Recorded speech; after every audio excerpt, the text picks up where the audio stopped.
Hey, welcome to everything you need to know about our Mimic simulation. Mimic is what we're going to use to assess your employability.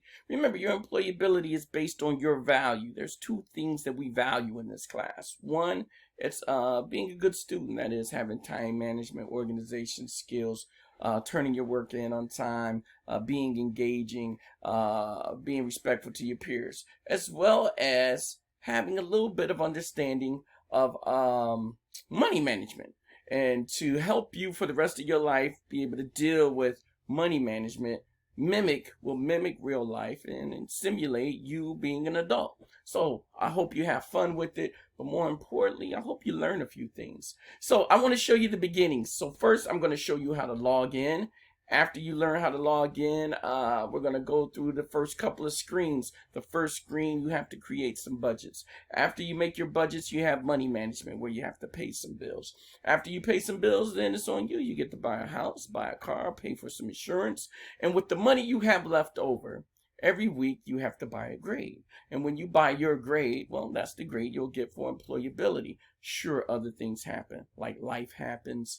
I will fine you if you're not doing things appropriately in class, and I will give you bonuses if you're doing things exceptionally well. So that's how we're going to use Mimic, and hopefully we have some fun. So let's get started. First thing you have to do is go to your desktop. So when you're at your desktop, I need you to open up a Google Chrome browser. In the top right hand corner is my icon, shortcut icon to Google Chrome. I also have it on the taskbar down here at the bottom. So I'm going to double click on that. When I double click, it opens up when I'm using the videotape. So I'm going to get me a new browser. Here's my new browser. And first thing you have to do is type in the following: mimicpf.stukent.com. Let's talk about that. That's Mimic, MIMICPF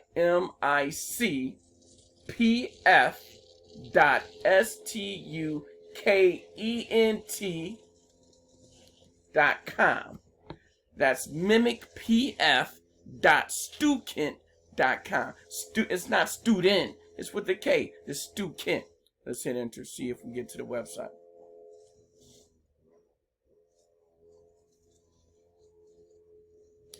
Now you're at the login site. We're at the web page that allows us to log in. See where it says Stukent? That's what we were typing in. mimicpf.stukent.com. Okay, so my login for you guys should be your first 6 digits of your last name, first 2 digits of your first name, the year you're going to graduate at, and not at U4SD, at whatever class you're in. I gave you some initials like MM, Aki, Aki2, BCA.com, depending on which class you're in. It's that class.com. And then your password should be your initials, first letter capitalized, second letter lowercase, hashtag symbol, and then your lunch code. That's how you're going to log in. First letter capitalized, second letter lowercase, hashtag symbol, and then your lunch code. But for me, this is mine. So I'm just going to hit the arrow. It's already in. Your lunch code. So that's how you're going to log in. Click the login button, and it's going to take you to this screen. This is the first screen. This is what we call your dashboard. And at your dashboard, it tells you, hey, congratulations, you just got paid. We just started the week. You got paid. You got some money. You must allocate funds to your financial goals before you can continue. So now we have to create a few goals, a couple of things we want to do later in life based on the money we have. So it says your budget, salary paid on September 7th. Bills are due September 11th. So we got some bills we got to get paid for.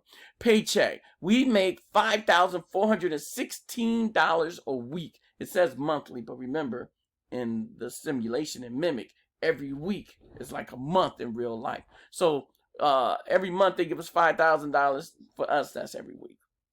They had to take some money out for taxes. Oh my goodness. Look how much taxes are. Did you know you had to pay taxes? In the real world, every time you get a paycheck, they take out some taxes. Almost 30% of your salary goes out to taxes. So that's $1,354.17 that you don't get to have. That goes to the government. And what do they do with those taxes? Well, hey, that's how your schools get paid for. That's how your streets get paid for. Social services. Our Congress gets paid from this.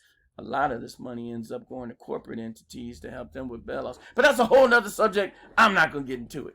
All right. And then they have auto withdrawals. Your living expenses were automatically withdrawn from your checking account. What? So they're saying every month you got to spend $50 on clothing. Look, I like to dress kind of snazzy. They probably need to take $100 out of my... I'm just joking. Entertainment, $150 for entertainment, going to the movies. Well, now with COVID, you don't get to go anywhere. They should reflect that. But normally, you know, entertainment, you're going to go out. You're going to go to the movies, go to the club. I don't know what else you do. Take a vacation here and there. I don't know.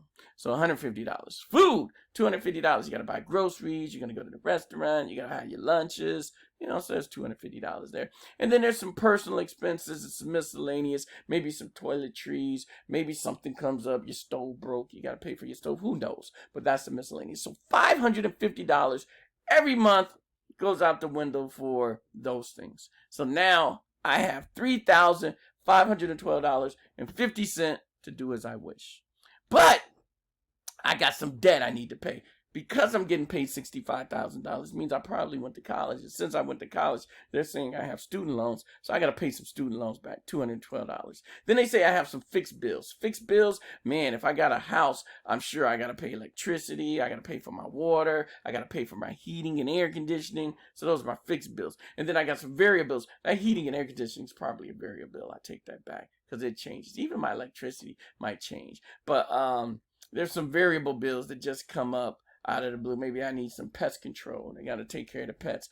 Maybe I got a kid who mows my lawn, so I got to pay for that. So I got some fixed bills, things I have to pay for a certain amount every month. And then I have variable bills. They change every month, and so it fluctuates. But they say it's about $180. So $512 of my $3,512 has to go to these bills. So I'm down to about $3,000. So listen. They know I want to buy a house. I got to start saving for my down payment. I'm going to take $100 and put it in my down payment goal. Let's go. $100 here. Emergency fund. I should always put some money out. In my mind's eye, I'm going to take 10% of what I make and put it away and for emergency fund. So I got about $3,000. So I'm going to put 300 is too much. I got to buy an A grade. So I'm going to knock that down to $200 right there. And then my savings.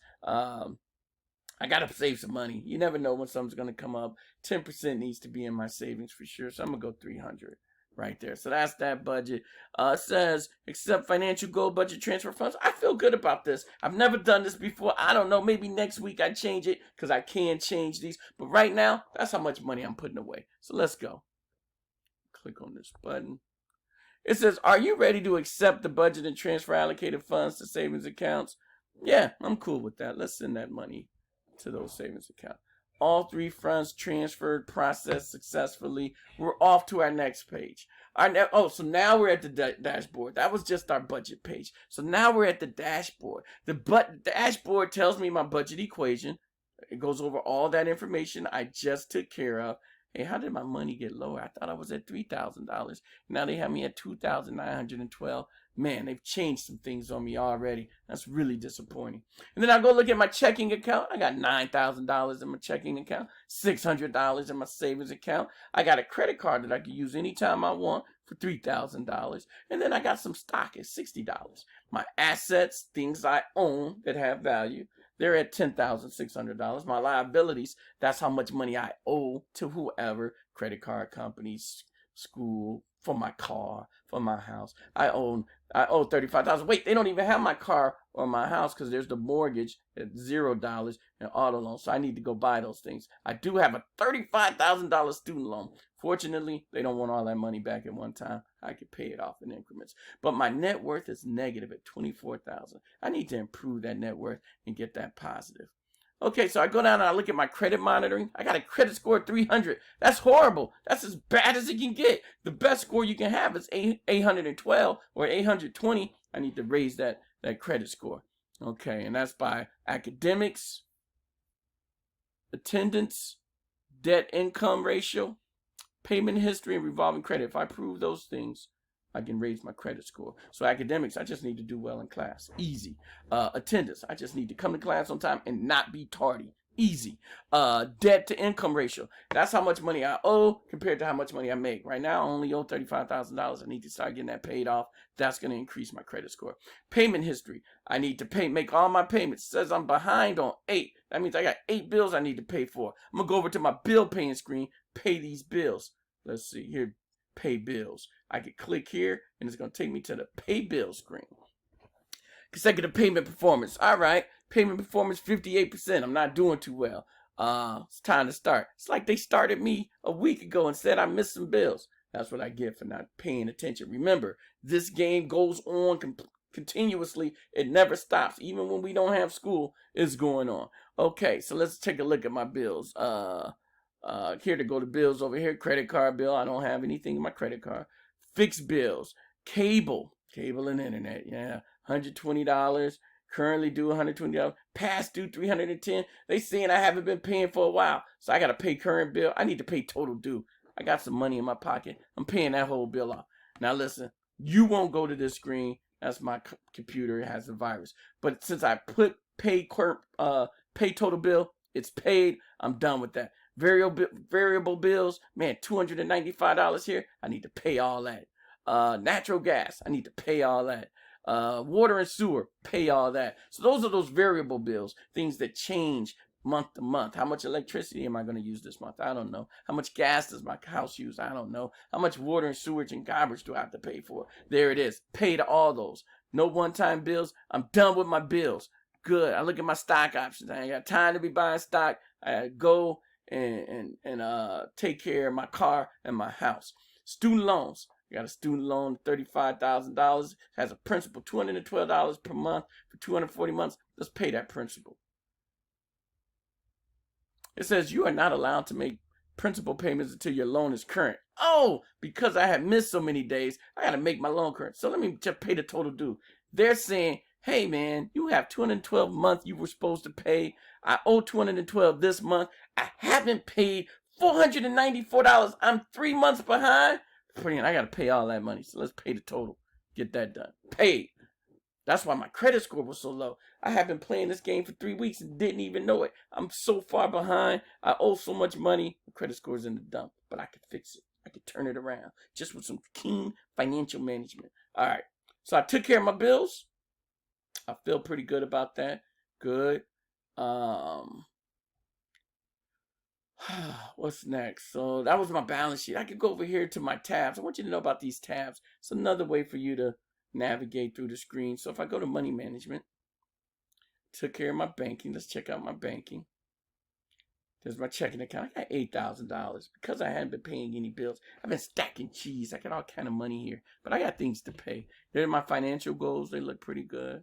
My credit card account's good. I'm good to go. It's time to buy. Going shopping. What am I going shopping for? Gotta buy a house. Wait, I'm not going shopping. I'm going to major purchases. Major purchases is where I buy my stuff. I need to buy a house. Got some houses on the market. It says blue collar neighborhood. Got the blue collar neighborhood, upper middle class, and prestigious. Well, why would I buy a house that costs $160,000? Has a down payment of $8,000. I gotta have a credit score of 700 to 799 to get it. I can't afford that. Closing cost of $800, a loan fee of $300. That's an extra $1,100 just to get that house. I can't afford the house. I've already ruined my credit. I can't even buy any of these houses yet. I have to wait till I raise my credit up. So my first job is to raise my credit, but sooner or later, I gotta buy a house. You guys can buy your house early because your credit won't be ruined like mine. And if it is, then you gotta get your credit up and get your house. All right, so we wanted to buy a house, but it became painfully obviously because I blew it. I ruined my first couple of days. I don't have a credit score. And look at this. If your credit score was high, you have to put a lower down payment. So the better your credit score, the less. If you got a credit score of 800 or above, you don't have to put any money down on any of these houses. I can get any house I want with no money down. That is outstanding.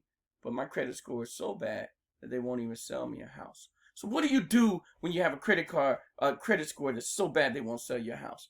You have to rent. Now, why is renting so bad compared to buying a house? Think of it this way. When you buy a house, someone is saying, okay, that's your house, but you owe me money to own the house. That's what a mortgage is. And slowly you pay off the mortgage. And every time you pay off the mortgage, you're getting more and more ownership of the house. You're filling up the glass with water. And pretty soon you own the house in entirety, and it becomes an asset. An asset is something you own that has value. Why is it an asset? Because then I can sell that house for however much it's worth and get all that money for myself. On the other hand, let's say I was renting. If I rent, I pay a certain amount a month. Like they got some bad houses for $650, some decent houses for $750 a month, and then some nice houses for $850 a month. But every time I pay that $850, every time I pay that $750, it's not mine. It doesn't come to me. I don't get ownership of the property. It never becomes an asset. It's somebody else's asset. That money goes to someone else. If I was paying that same money into my house, that would become my money. Do you get it? It would be my ownership of the house. It would be how much is called equity. It's what I own of the amount that I borrowed of this house that is mine. Oh, and then you got to pay for the deposit. So, man, this apartment in this low income area is going to cost me $950 the first month, $650 every month after that, because I got to pay $650 and a $300 deposit. That's all I can afford right now. So let's get the cheap house. I clicked on the little icon to the left. They gave me more information. Here's the address, monthly rent. I got to pay renter's insurance, $10. I paid $300 in deposits. Upon approval of the following charges will occur. Okay, I got to apply. Man, I don't even just get the apartment. I have to apply for it. And with my credit history, they might tell me no. Oh, they said rental application submitted and accepted. I think I got me a place to stay. Okay. So that's my real estate. I got to get a car. Let's get a car. Woo! They got the Convoy. They got the Toyota Cannoli. They got the Joker son of David. Oh, Davidson. Harley Davidson. I get it now. Harley, Joker, David. See, he's pretty clever with these names. The DMV. I guess that's like a BMW. That's big time. So again, you got to ask yourself, what kind of car and why would I buy a car? I'm not really driving the car. There better be some perks or advantages with this. I showed you the wrong system. In your system, there'll be perks and advantages in here. And based on these perks and advantages to dictate which car you buy, basically. Because here are the prices for the cars. And these prices are going to vary based on the perks and advantages. Who cares about gas mileage? Though in real life, you should care about gas mileage. Who cares about how much insurance costs? In real life, you should care how much your insurance costs. But really, what determines which car you buy should be price and what's in this box, perks and damages. All right, but since I don't have any and I saved so much on my house, I got to give me the porch pepper. Woo! Got to have a porch if you can get a porch. All right, I'm buying the porch, so they give me some more information. Here's the loan. I got to have a credit score of 724. Can't buy the porch. Terms, the years. Here's how much it costs, $26,000. They want a down payment, loans, and fees. Finance, totally $26,000 car is going to cost me $26,300. Here's the loan calculator. With 26, if I borrow $26,300, because I don't have that much cash, I can't just pay that. At an interest rate of 7.5%, and I pay it over 72 months. So for 6 years, I'm going to pay $454.73. My car is going to really cost me $32,741 over that 6 years. $6,440 is how much they're going to charge me to buy a $26,000 car today and pay it off in 6 years at $454. So that I'm going to end up paying a total of $6,400. But here's the deal. I can't afford a car right now. So if I can't afford a car right now, I wonder what I'm going to do about transportation. Guess I'm just going to have to rent or borrow. But listen, in this simulation, you have to buy a car. So that goal is to save up enough money so you can buy your house and buy your car. And you got to have those things done by the end of that semester. If you don't have them done, then you're in trouble.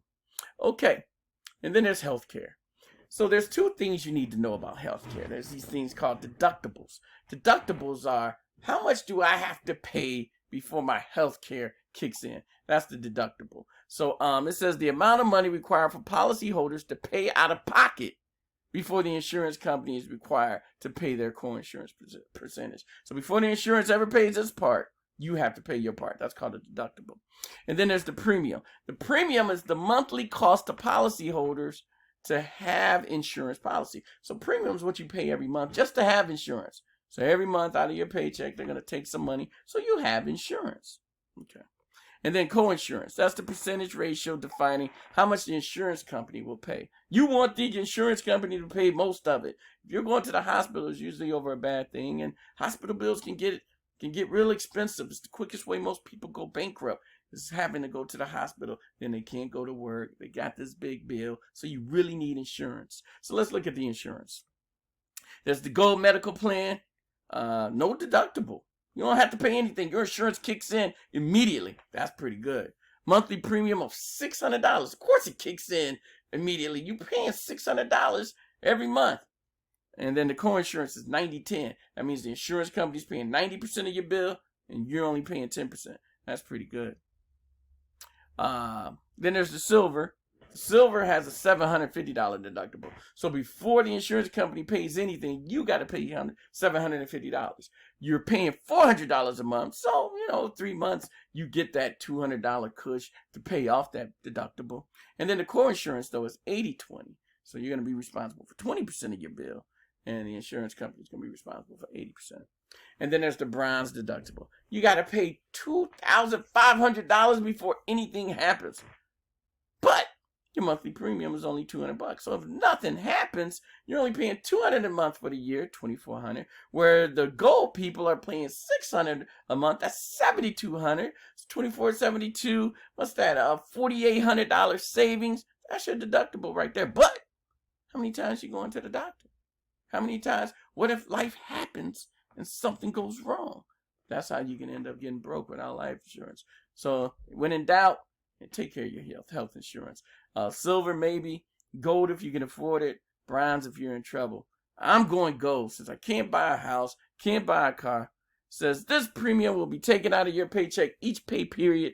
You may change your plan at your discretion until the next pay period. After that, you'll be locked into your plan for the next 12 pay periods until a major life event occurs. For example, having a baby and life happens. I'm not messing around with my health insurance. I know that can make you go broke. So let me enroll. Let's make that happen. You cannot enroll in a healthcare plan until open enrollment starts. Oh, well, I should have open enrollment open for you guys immediately. But if I don't, you just got to wait till I open the enrollment. All right, so no need for health. Good deal. I won't do a Life Matters until you can have health insurance because I'm telling you, life happens. All right. So that's the healthcare in the marketplace. Those were major purchases. If I got some extra money, I might go to the shopping mall. I might want to look. And here's some descriptions of the perks and advantages of buying things. So you could buy a Life Happens redraw. So say we're playing Life Happens. You draw. Something goes wrong. You say, hold it. Mr. Ma, I bought a Life Happens redraw. Give me another chance. Forget that. Life happens. And you get another one. Single use allows you to redraw your Life Happens outcome. Can only be used once per game. There's 20 of them available. It costs $200 a piece. Pay me the money. You can have a redraw. Late work voucher. Single use allows you to turn in an assignment in late without losing points. Now let's be clear. You turn in an assignment with me anytime you want. And I won't make you lose points, but what you will do is pay a fine. So you're going to be paying $200 every time you turn in some work late. But you could buy this late work voucher for $250. I guess I can't make the voucher more than a $250 fine. So I guess I'm going to have to charge you $500 for late work. And then you can buy the late work voucher for $250 to not have to pay $500 or maybe $300. I'll figure that out. Talk to my guys. We'll have that for you by tomorrow, though. Test and quiz. Single use you may make on a formal assessment with one other student. You could take a test with a partner. Sounds like fun. So listen, I'm not going to go over all these. Look them over. If you like them, buy them. That's all you have to do in the shopping mall. So you can buy some things. Personal inventory tells you all the things you've bought, the things you've used. So we keep good records of it. And then there's this thing called Life Happens. When we play Life Happens, I'm going to click cards. Things are going to happen. It may be some good things that happen. That's what these oh yeahs are. but some bad things might happen. Those are your oh no's. And then basically how it's going to change your finances. So you need to know that. All right, and then it keeps track of it. So that's Mimic, guys. That's how it works. Your job is to pay bills, keep track of your finance, create some budgets, and do the right thing. And as long as you're doing the right thing, you should be financially secure. But if you're not, taking all your money, your grade goes down. So get ready. We're going to have some fun. All right, see you later.